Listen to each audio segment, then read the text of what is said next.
Assalamualaikum warahmatullahi wabarakatuh. Bertemu kembali dengan saya, Muhyiddin, dalam mata kuliah Pengantar Sistem Informasi Akuntansi, materi yang keempat tentang pembuatan model data dan desain database. Pada materi kali ini kita akan bahas 4 hal. Yang pertama, proses desain database, bagaimana proses pembuatannya. Tentu kita bahas juga tentang pengertiannya.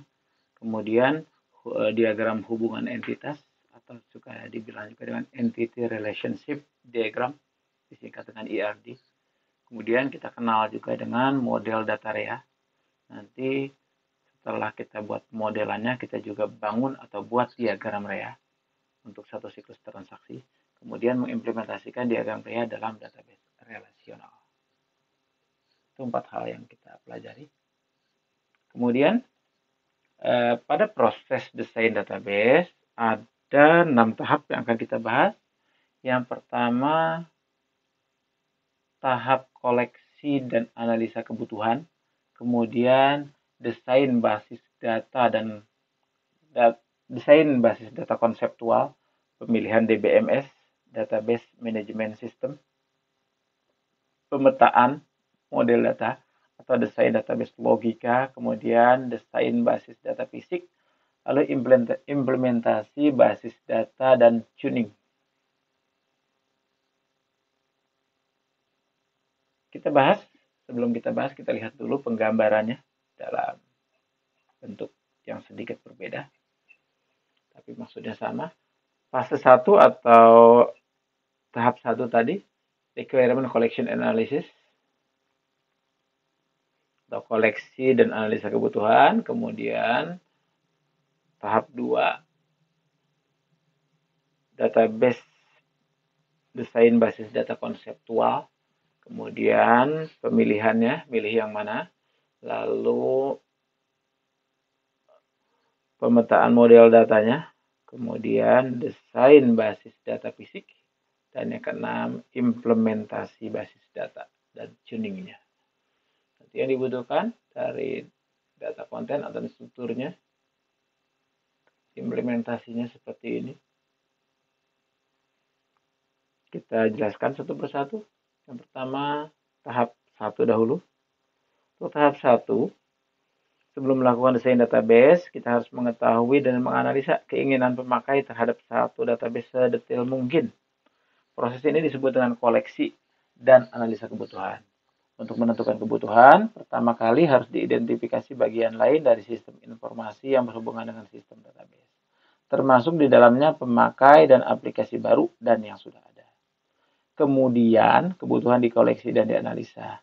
Aktivitas yang merupakan bagian dari tahap ini adalah area aplikasi mayor dan kelompok pemakai yang akan menggunakan database atau pekerjaan apa yang akan diakibatkan dan diidentifikasi.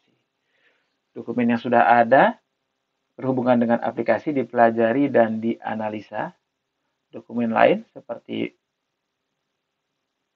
manual, form, report, diagram organisasi direview untuk menentukan apakah terdapat tambahan pada koleksi kebutuhan dan spesifikasi proses.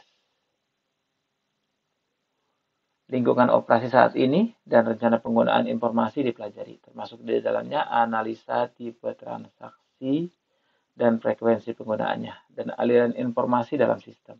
Karakteristik geografis seperti pemakai, transaksi asli, tujuan pelaporan dipelajari, data input dan output untuk transaksi ditentukan. Penulisan respon untuk menentukan pertanyaan terkadang dikelompokkan dari pemakai database potensial atau kelompok pemakai. Pertanyaan ini melibatkan prioritas pemakai dan tempat yang penting untuk suatu aplikasi.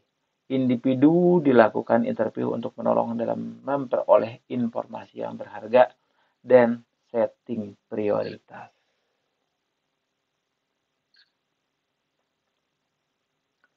Analisa kebutuhan dibawa ke user akhir atau pelanggan sistem database oleh tim ahli analis kebutuhan. Kebutuhan awal lebih informal, tidak lengkap, tidak konsisten, dan sebagian tidak benar. Yang penting ngumpul dulu, dikoleksi dulu, yang ada masukin dulu. Jangan sampai idenya hilang duluan. tangkap dulu semua idenya, koleksi dahulu, analisa dulu kebutuhannya. Perlu pekerjaan yang lebih banyak untuk mentransformasi kebutuhan awal ke aplikasi yang lebih spesifik yang dapat digunakan oleh pengembangan sebagai langkah awal untuk menulis implementasi dan uji coba. Untuk transformasi kebutuhan ke struktur yang lebih baik, teknik spesifikasi kebutuhan digunakan. Misalnya object oriented analysis dan data flow diagram. Metode tersebut menggunakan teknik diagram untuk mengorganisasi dan menampilkan kebutuhan proses informasi. Dokumentasi tambahan dalam bentuk teks, tabel, grafik, dan kebutuhan melengkapi diagram tersebut.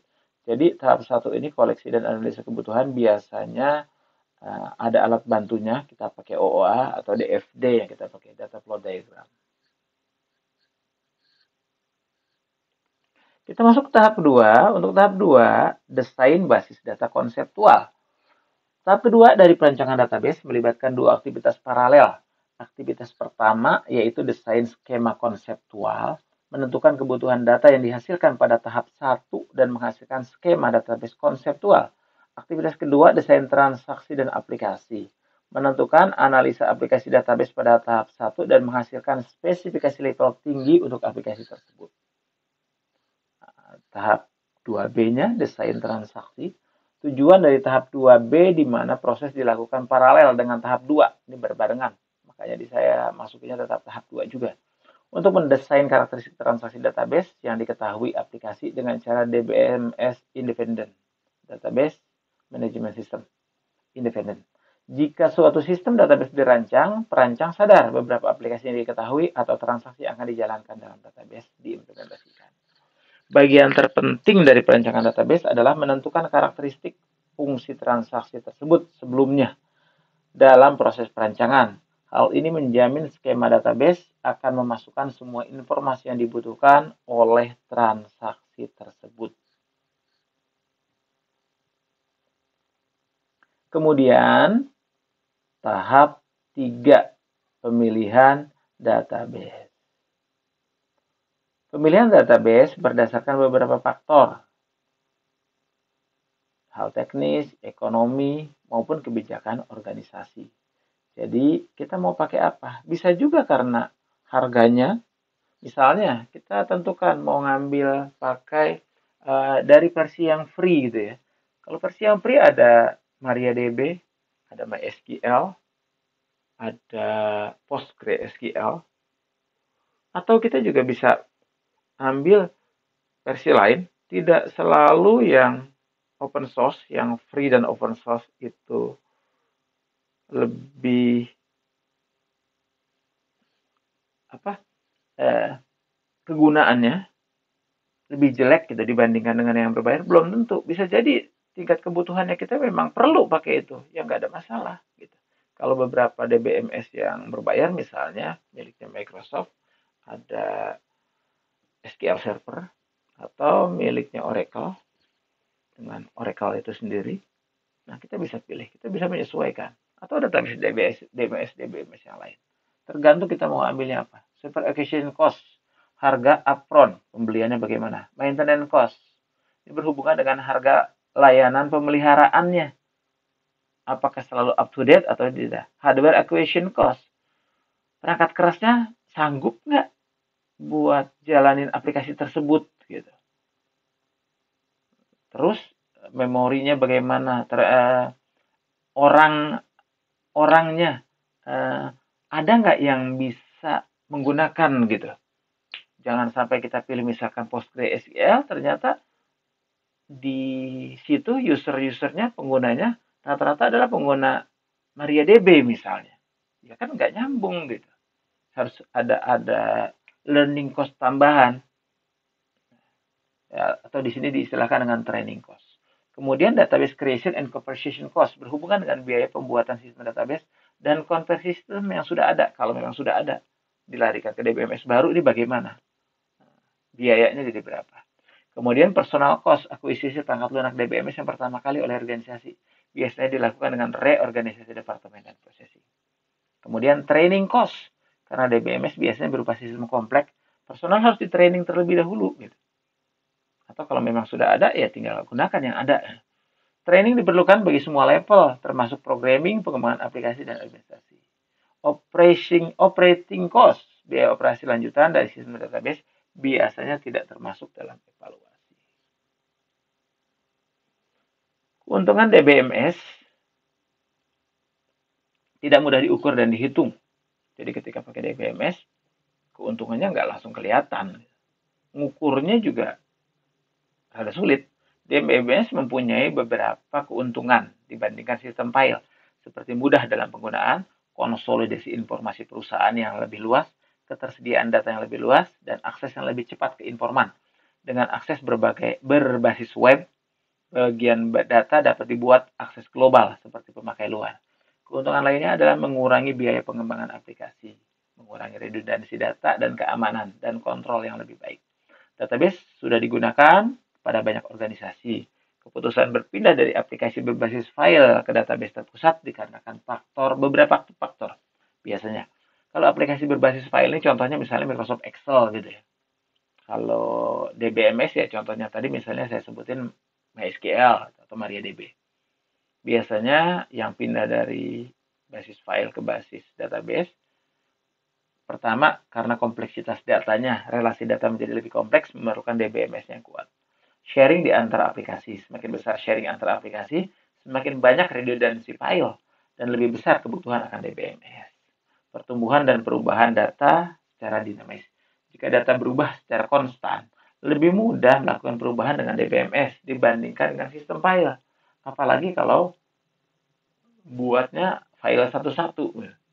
Jika diubah di masternya, yang sudah diberikan ke bos atau ke yang lain nggak berubah. Gitu. Walaupun kalau sekarang bisa dengan sharing file, misalkan dengan Office 365. Misalkan. Frekuensi permintaan ad hoc data. Sistem file tidak cukup tepat untuk penampilan data ad hoc. Volume data dan kebutuhan untuk kontrol. Volume data yang besar dan kebutuhan mengontrol memerlukan DBMS.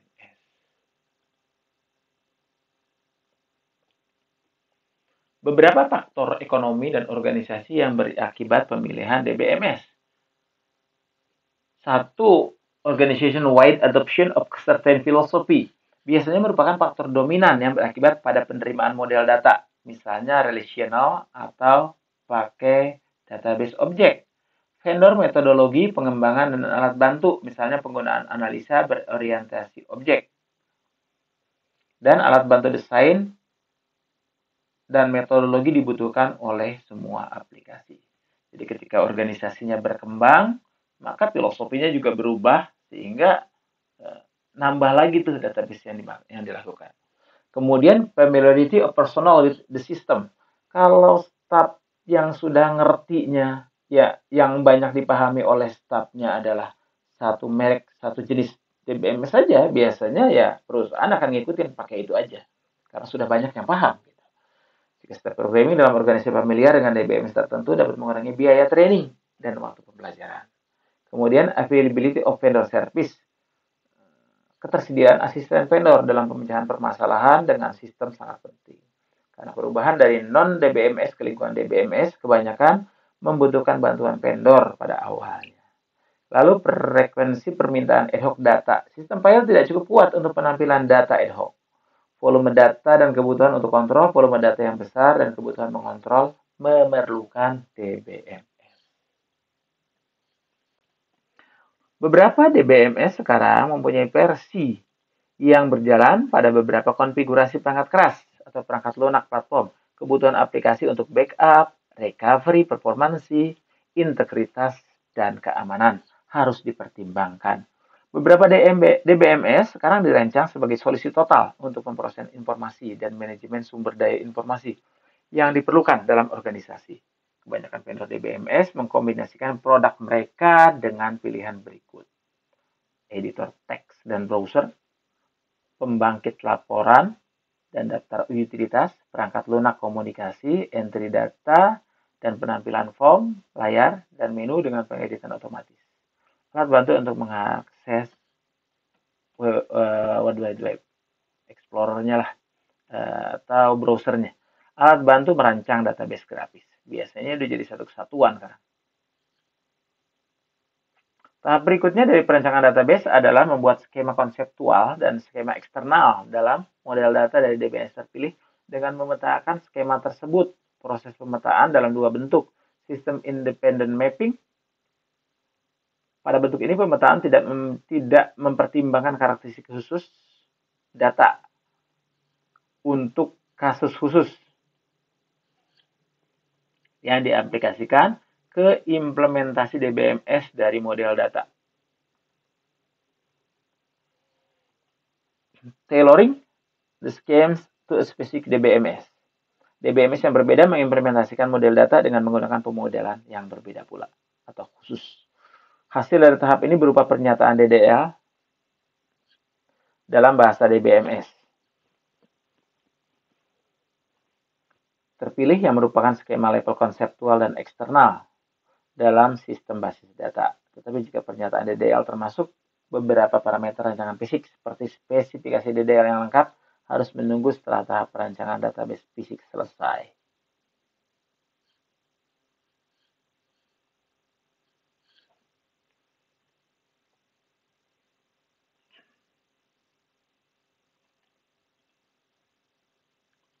Selanjutnya, desain basis data fisik.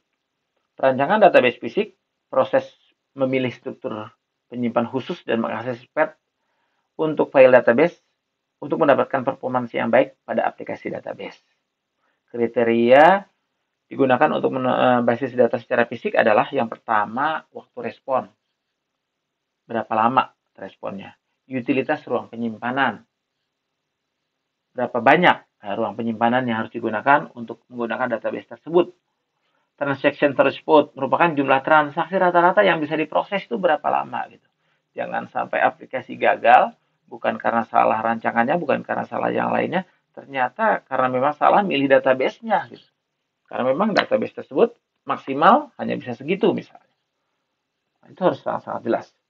Karena bagi perusahaan besar yang risikonya tinggi, semacam bank, pesawat, itu nggak bisa main-main.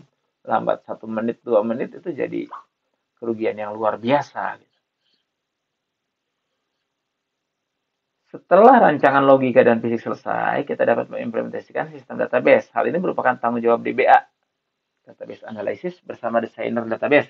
Pernyataan dalam DDL, Data Definition Language, termasuk SDL, Storage Definition Language.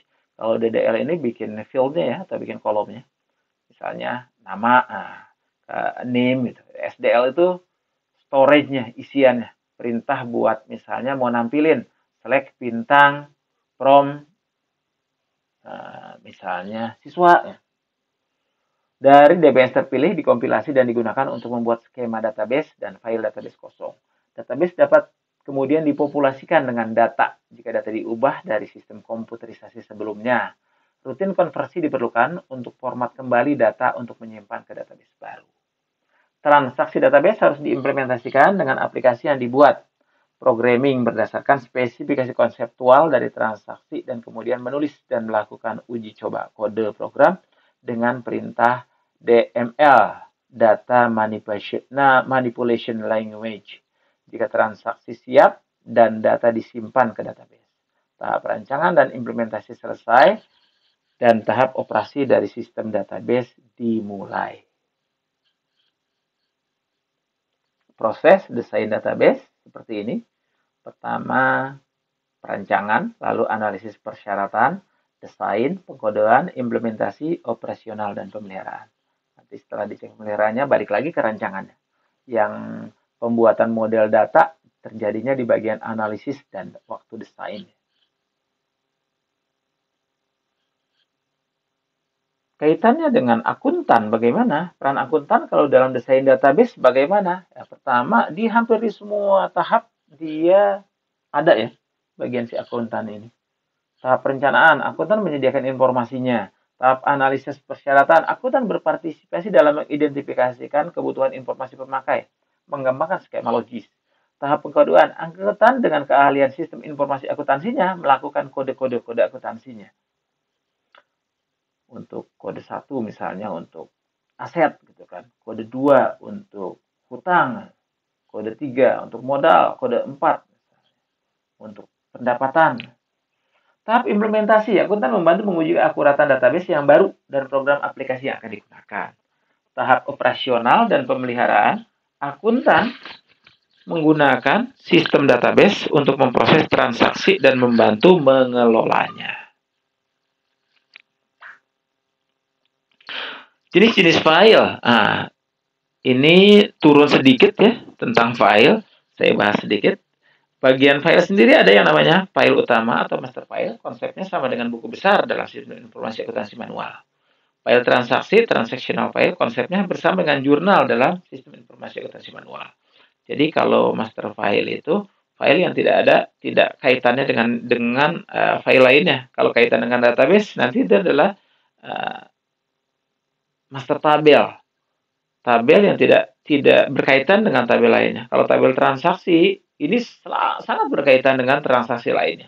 Biasanya tabel transaksi itu diambil dari tabel-tabel utama masuk ke dalam transaksi. Kemudian pengertian tentang database sendiri adalah kumpulan data yang disimpan secara sistematis di dalam komputer yang dapat diolah atau dimanipulasi menggunakan perangkat lunak untuk menghasilkan informasi. Pendefinisian basis data meliputi spesifikasi berupa tipe data, struktur data, juga batasan-batasan data yang disimpan.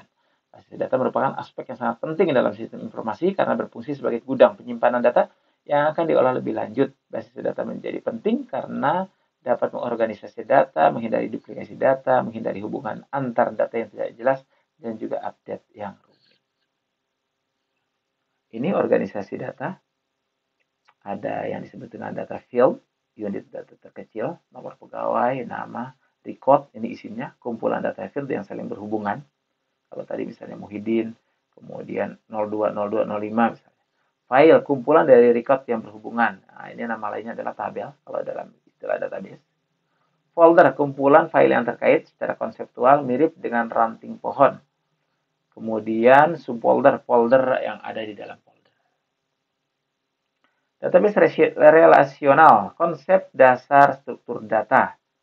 Nah, pertama, data value, kemudian data field, data record, data file, model umum pengorganisasian data, fungsi, frekuensi pemakaian, pengguna, proyek. Ini contoh gambaran database dengan banyak file. Salesperson file, statistic file, gitu ya. Ini tergantung kalau misalkan udah bentuknya DBMS, berarti dia tabel-tabel ya. Nah, ini dia nih. Oke, kita lanjut bahas tentang diagram hubungan entitas atau Entity Relationship Diagram atau IRD, kadang juga disebut diagram IA. Satu teknik grafis yang menggambarkan skema database yang menunjukkan berbagai entitas yang dimodelkan dan hubungan antar entitas tersebut. Di samping itu juga secara grafis merupakan model suatu organisasi. Terus entitas itu apa? Nama lain dari entitas adalah tabel. Entitas adalah segala sesuatu yang informasinya ingin dikumpulkan dan disimpan dalam organisasi. Dalam IR, diagram digambarkan dalam bentuk persegi panjang. Fungsi IRD dapat memudahkan dalam melakukan analisis data, dapat menjalankan hubungan antar data, mendokumentasikan data, dapat melakukan uji pada model yang telah dibuat. Model data konseptual, model data logis, model data fisik. Ini notasinya, gambarannya. Entity itu digambarkan dengan persegi. Weak entity, gambarnya persegi tapi ada tambahannya. Relationship, ini hubungannya. Identifying relationship yang double-nya. Atribut kunci. Kemudian atribut multi-value, banyak nilai. Simbolnya, contoh seperti ini. Atribut kompos, keterangannya ini adalah atribut komposit, ini adalah atribut derivatif, ini adalah total participation, ini cardinality ratio. Misalnya 1 to n, hubungan 1 ke banyak untuk E2, E1 dan E2 di dalam R. Seperti ini. Kemudian, atau kalau dalam penjelasan tambahan, berdasarkan simbol IRD dari keterangan notasi di atas dapat dijelaskan simbol persegi panjang menggambarkan entitas, bentuk belah ketupat menggambarkan relasi, lingkaran menggambar elips, garis menggambarkan suatu atribut, garis dapat menggambarkan hubungan atau penghubung. Cara membuat IRD. Pertama, tentukan entitas dengan cermat. Tentukan relasi antara entitas. Gambar IRD yang bersifat sementara. Membuat kardinalitas, menentukan kata kunci utama. Gambarkan IRD berdasarkan kunci utama tersebut. Menentukan atribut yang dibutuhkan. Menggambar IRD yang lengkap. Melakukan pemeriksaan dan evaluasi terhadap hasil. Jika ditemukan kekeliruan, edit lagi. Banyak alat bantunya ya. Untuk membuat alat bantu membuat IRD ini banyak. Bisa kita gunakan pencil. Bisa juga kita gunakan aplikasi lainnya. Banyak sekali aplikasi yang bisa digunakan.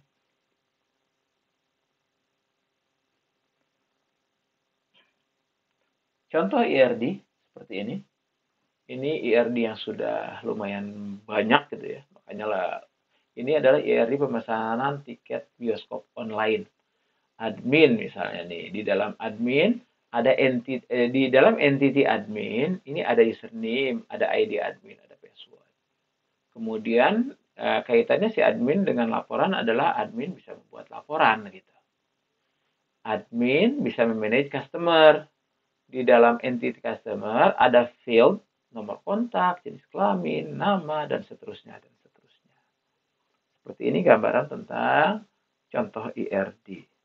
Kalau kita jelaskan dalam bentuk tabel, maka entitas yang ada adalah 1, 2, 3, 4, 5, 6, 7, 8, 9. Ada 9 entitas, ada 9 tabel. Kita cek ulang. 1, 2, 3, 4, 5, 6, 7, 8, 9. Benar ya? Kemudian atributnya. Atribut ini berarti fieldnya ya. Kolomnya, atribut yang ada di dalamnya. Admin itu tadi ada AD admin, ada password. Customer sendiri ada. Ini ada yang nggak pas ya. Ini harusnya ini rada ke atas. Ini admin ada username, password. Ini digabung jadi satu. Dari semua entitas. Tidak dipisah-pisah. Nah, seperti ini. Kemudian analisis contoh pemesanan tiket bioskop dari yang tadi bisa kita analisa. Kita analisis bahwasanya berdasarkan contoh IRD pemesanan tiket bioskop online di atas dapat diketahui terdapat 9 entitas yang cukup kompleks beserta atribut yang menyertainya. Selain itu terdapat 7 proses yang menghubungkan ke 9 entitas tersebut. Coba kita cek. 7 proses. 1, 2, 3, 4, 5, 6, 7. Betul ya? Hal tersebut menjadi sedemikian kompleks karena IRD tersebut memiliki entitas dan proses yang berlapis. Dalam memahami contoh IRD pemesanan tiket bioskop online di atas, dapat dilakukan perancangan IRD dengan menggambarkan alur dan atribut secara detail dan mendalam. Oke, selanjutnya kita bahas tentang REA. Kita awali dari model datanya dahulu. Model data REA. Pemodelan data atau data modeling adalah proses menjelaskan sebuah database sehingga dapat merepresentasikan seluruh aspek organisasi termasuk interaksinya dengan lingkungan eksternal. Tujuan dibuatnya sebuah pemodelan data adalah secara eksplisit menangkap dan menyimpan data mengenai aktivitas bisnis organisasi yang akan direncanakan, dikendalikan, dan dievaluasi. Dalam proses desain database, pemodelan data terjadi selama tahap analisis sistem dan tahap desain konseptual. Sedangkan tahap desain fisik, tahap implementasi dan konversi, serta operasi dan pemeliharaan merupakan proses di mana pemodelan data digunakan. Terdapat berbagai jenis pemodelan data. Salah satunya adalah pemodelan data REA. Apa sih pemodelan data REA atau model data REA? REA data model dikembangkan secara spesifik untuk digunakan dalam mendesain sistem informasi akuntansi. Jadi ngomongin REA ini khusus memang ya, untuk sistem informasi akuntansi. Model data REA berfokus pada semantik bisnis yang mendasari aktivitas rantai nilai sebuah organisasi. REA menyediakan panduan bagi desain database dengan mengidentifikasi entitas apa yang akan disertakan dalam database sistem informasi akuntansi dengan menentukan bagaimana hubungan antara entitas dalam database tersebut. Model REA dikembangkan berdasar pemodelan data entity relationship. Model data rea mengandung informasi mengenai 3 jenis entitas fundamental, yaitu resource atau sumber daya, event atau peristiwa, dan agents atau agen.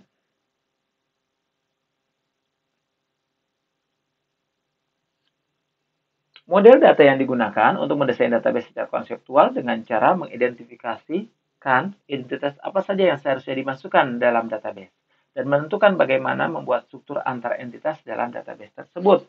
Jenis-jenis entitas ada 3 hal yang harus kita perhatikan: resources, sumber dayanya; event, kegiatannya; agent atau pelakunya.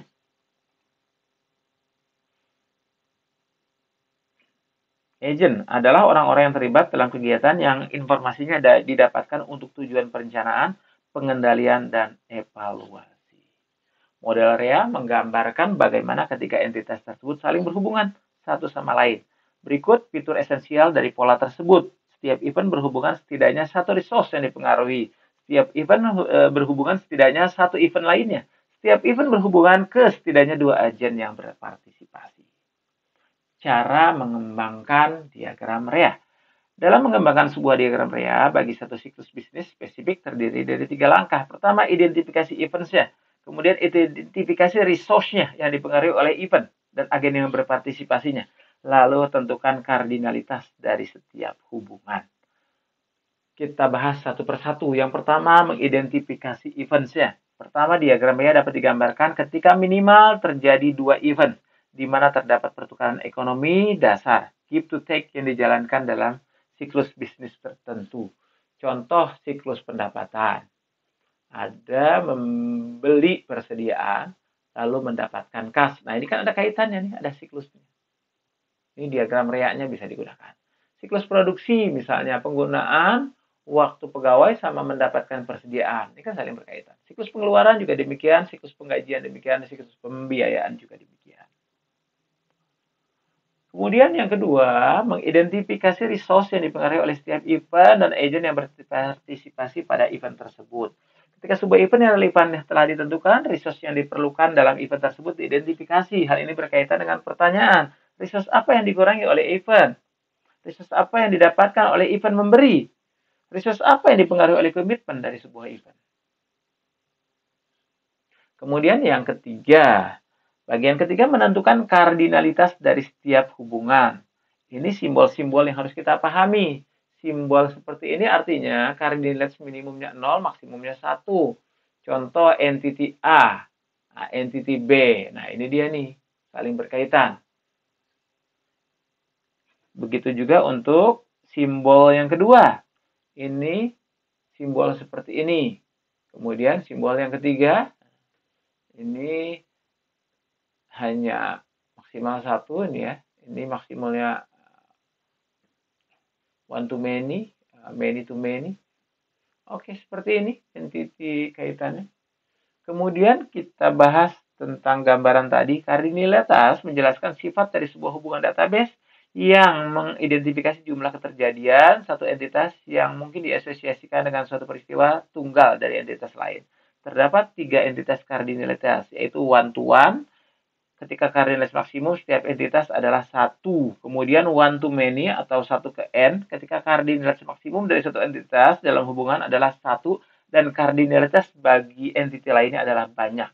Kemudian many to many atau m to n, maka kardinalitas maksimum suatu entitas adalah banyak. Beberapa aturan yang digunakan dalam mengkombinasikan diagram REA. Menggabungkan entitas sumber daya yang berulang, menggabungkan entitas peristiwa yang berulang, memvalidasi ketepatan diagram REA yang terintegrasi. Aturannya, pertama, diagram REA terintegrasi harus memenuhi 6 aturan. 6 aturan berikut, jadi ada 6 ya. Setiap peristiwa harus ditautkan setidaknya ke satu sumber daya. Setiap peristiwa harus ditautkan kedua agen yang berpartisipasi. Setiap peristiwa harus melibatkan pelepasan sumber daya. Setiap sumber daya harus ditautkan setidaknya ke satu peristiwa. Peristiwa A dapat ditautkan ke lebih dari satu peristiwa lainnya. Sebuah peristiwa dapat ditautkan ke salah satu dari kelompok agen, tetapi tidak dapat ditautkan secara bersamaan ke seluruh agen. Nggak bisa kalau barengan. Penggambarannya seperti ini, resource event agent.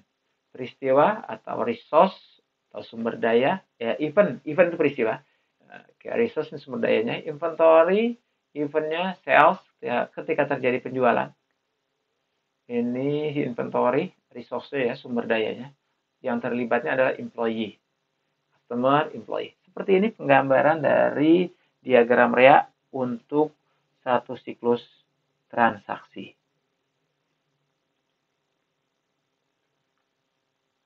Penggambaran lengkap dalam sebuah rancangan sistem informasi akuntansi piutang, maka akan terbentuk seperti ini. Barang, transaksi detailnya, kita anggap saja misalkan dari kas, ya, pegawai melakukan transaksi pembayaran dalam bentuk kas, kemudian kas juga ada kaitan dengan penjualan, seperti ini. Kemudian untuk mengimplementasikan diagram REA dalam database relasional ada 3 langkah. Pertama, buat tabel untuk masing-masing entitas. Tentukan atribut tabel, gunakan foreign key atau kunci asing. Kita bahas satu persatu. Yang pertama, buat sebuah tabel. Sebuah database rasional desain dengan tepat memiliki sebuah tabel untuk tiap-tiap entitas yang berbeda dan setiap hubungan banyak ke banyak atau many to many. Kemudian yang kedua, tentukan atribut yang sesuai. Langkah berikutnya, atribut mana yang harus disertakan dalam setiap tabel. Contoh misalnya tabel mahasiswa, maka tuh ada yang namanya nama, ada yang namanya jenis kelamin, ada yang namanya tempat lahir, ada yang namanya tanggal lahir. Identifikasi kunci utamanya di mahasiswa itu apa kunci utamanya? Biasanya kunci utama dari mahasiswa adalah NIM, nomor induk mahasiswa. Kunci utama itu apa sih? Field yang biasanya kunci utama sebuah tabel merepresentasikan sebuah entitas merupakan atribut tunggal. Jadi dia tidak mungkin nilainya lebih dari 1. Kalau nama mungkin sama gitu, tapi kalau nomor induk mahasiswa nggak boleh sama. Gitu.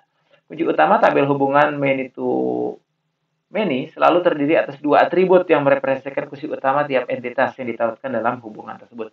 Jadi kalau many to many itu misalnya hubungan mahasiswa dengan mata kuliah. Kalau dia hubungannya adalah many to many, karena satu mahasiswa bisa ambil banyak mata kuliah, satu mata kuliah bisa diambil banyak mahasiswa, maka dia butuh tabel bantu, tabel tambahan.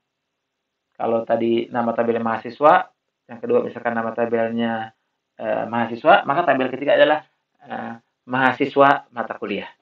Itu tabel tambahan, tabel bantunya. Kalau dia bentuknya adalah many to many. Kunci bersambung, concatenated key, 2 atau lebih kunci utama.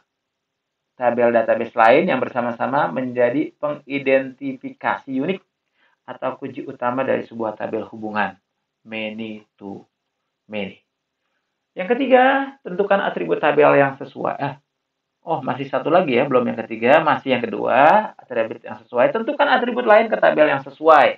Nah, ini tadi yang butuh dengan foreign key-nya. Atribut tambahan selain kunci utama disertakan dalam tabel yang memenuhi ketentuan. Memang jika dia dibutuhkan. Baru yang ketiga, gunakan atribut asing atau foreign key. Meskipun hubungannya one to many, juga dapat diimplementasikan tabel secara terpisah. Biasanya kalau one to one atau one to many, dia cukup langsung hubungkan saja, tidak perlu ada tabel bantu. Contoh misalnya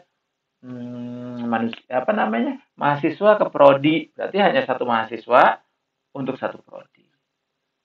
Atau one to one atau one to many, satu prodi banyak mahasiswa. Menggunakan kunci asing untuk mengimplementasikan hubungan one to one, menggunakan kunci asing untuk mengimplementasikan one to many. Lalu gunakan, masih sama, di materi yang ketiga adalah pengecekan kelengkapan. Bagaimana kelengkapannya? Sudah lengkap belum atributnya? Oke, demikian untuk materi kali ini. Ini beberapa referensinya saya.